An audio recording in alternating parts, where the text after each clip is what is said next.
I've been a web designer slash Webflow developer for 5 years now, and along the way I have done some significant mistakes. In this video I will go through top 3 of them, and I gotta say the last one is still a bit raw.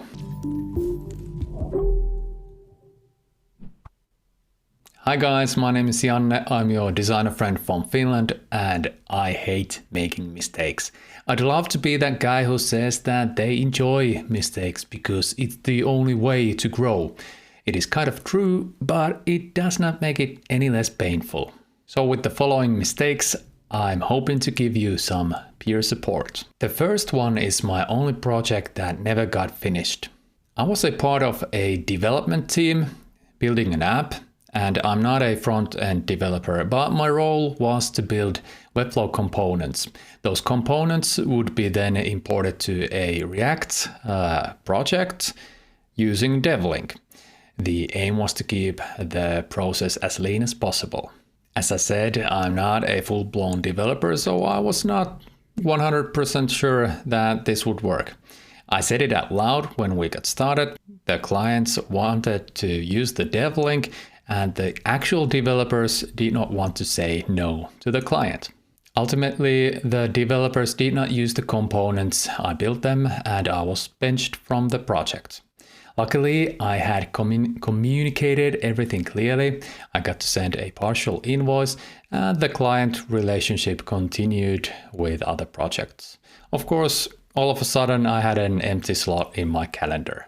Afterwards, I tried to think whether I should have said no to the whole project. Some would say that one should not sell anything that they are not 100% sure about. But if that's the case, you're not gonna learn new things, and some things are just too big to try out on your own. So what I learned from this project was the communication part. If you're not sure about something, say it out loud, and maybe find a way to put a failsafe in your contract. The second mistake was to be too relaxed with my bills. When I started my freelancing journey, I got lucky. I got good clients that paid the bills on time. I got comfortable and naive. But every experienced freelancer knows that you eventually bump into some not so diligent clients. This has happened to me a couple of times. In one case, I gave the client half a year to pay the bills from the start, and it eventually took 1.5 years to get the final payment. Nowadays, I'm much more strict with the payments, and the payment terms are clearly stated in my contract, and I will not make final delivery before the last payment has been made.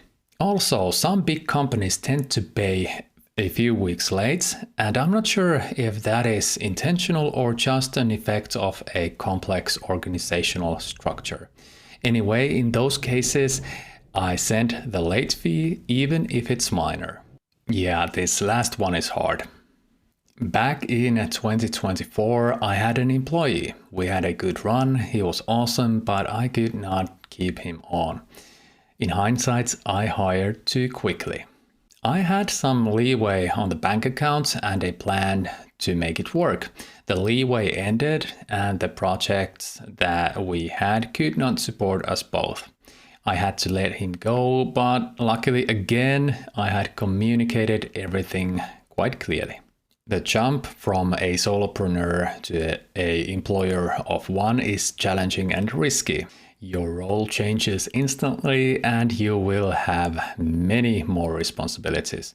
For those who have pulled this off, mad respect. My main problem was probably the sales.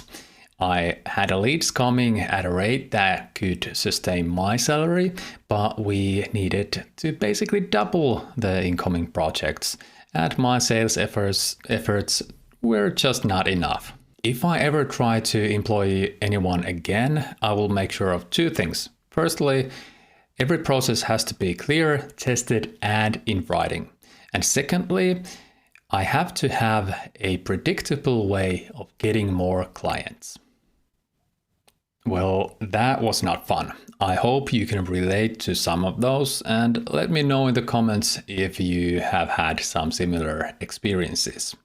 But that's all for today. Have a nice one, and I'll see you in the next one. Bye.